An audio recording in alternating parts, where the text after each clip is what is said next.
दूसरा ग्रंथियों 13 बाब पहली आयत से 14 आयत तक, सफ़ा नंबर 177 और 178। ये तीसरी बार मैं तुम्हारे पास आता हूँ। 2 या 3 गवाहों की जुबान से हर एक बात साबित हो जाएगी। जैसे मैंने जब दूसरी दफ़ा हाजिर था तो पहले से कह दिया था, वैसे ही अब गैर हाजिरी में भी उन लोगों से जिन्होंने पेशतर गुनाह किए हैं और सब लोगों से पहले से कह देता हूँ कि अगर फिर आऊँगा तो दरगुजर ना करूँगा, क्योंकि तुम इसकी दलील चाहते हो कि मसीह मुझ में बोलता है और वो तुम्हारे वास्ते कमज़ोर नहीं बल्कि तुम में ज़ोरावर है। हाँ, वो कमज़ोरी के सबब से मसलूब किया गया, लेकिन खुदा की कुदरत के सबब से ज़िंदा है। और हम भी उसमें कमज़ोर तो हैं, मगर उसके साथ खुदा की उस कुदरत के सबब से ज़िंदा होंगे जो तुम्हारे वास्ते है। तुम अपने आप को आजमाओ कि ईमान पर हो या नहीं। अपने आप को जांचो।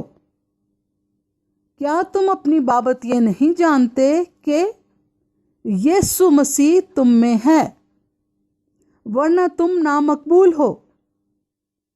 लेकिन मैं उम्मीद करता हूं कि तुम मालूम कर लोगे कि हम तो नामकबूल नहीं, और हम खुदा से दुआ करते हैं कि तुम कुछ बदी ना करो, ना इस वास्ते कि हम मकबूल मालूम हो, बल्कि इस वास्ते कि तुम नेकी करो, चाहे हम नामकबूल ही ठहरें। क्योंकि हम हक के बरखिलाफ कुछ नहीं कर सकते, मगर सिर्फ हक के लिए कर सकते हैं। जब हम कमज़ोर हैं और तुम ज़ोरावर हो तो हम खुश हैं, और ये दुआ भी करते हैं कि तुम कामिल बनो। इसलिए मैं गैर हाजिरी में ये बातें लिखता हूँ ताकि हाजिर होकर मुझे उस इख्तियार के मुआफिक सख्ती ना करना पड़े जो खुदावंद ने मुझे बनाने के लिए दिया है, ना कि बिगाड़ने के लिए। गर्ज है भाइयों, खुश रहो, कामिल बनो, खातिर जमा रखो, यक दिल रहो, मेल मिलाप रखो, तो खुदा मोहब्बत और मेल मिलाप का चश्मा तुम्हारे साथ होगा। आपस में पाक बोसा लेकर सलाम करो। सब मुकद्दस लोग तुमको सलाम कहते हैं। खुदावंद यीशु मसीह का फजल और खुदा की मोहब्बत और रूहुल कुद्स की शराकत तुम सब के साथ होती रहे।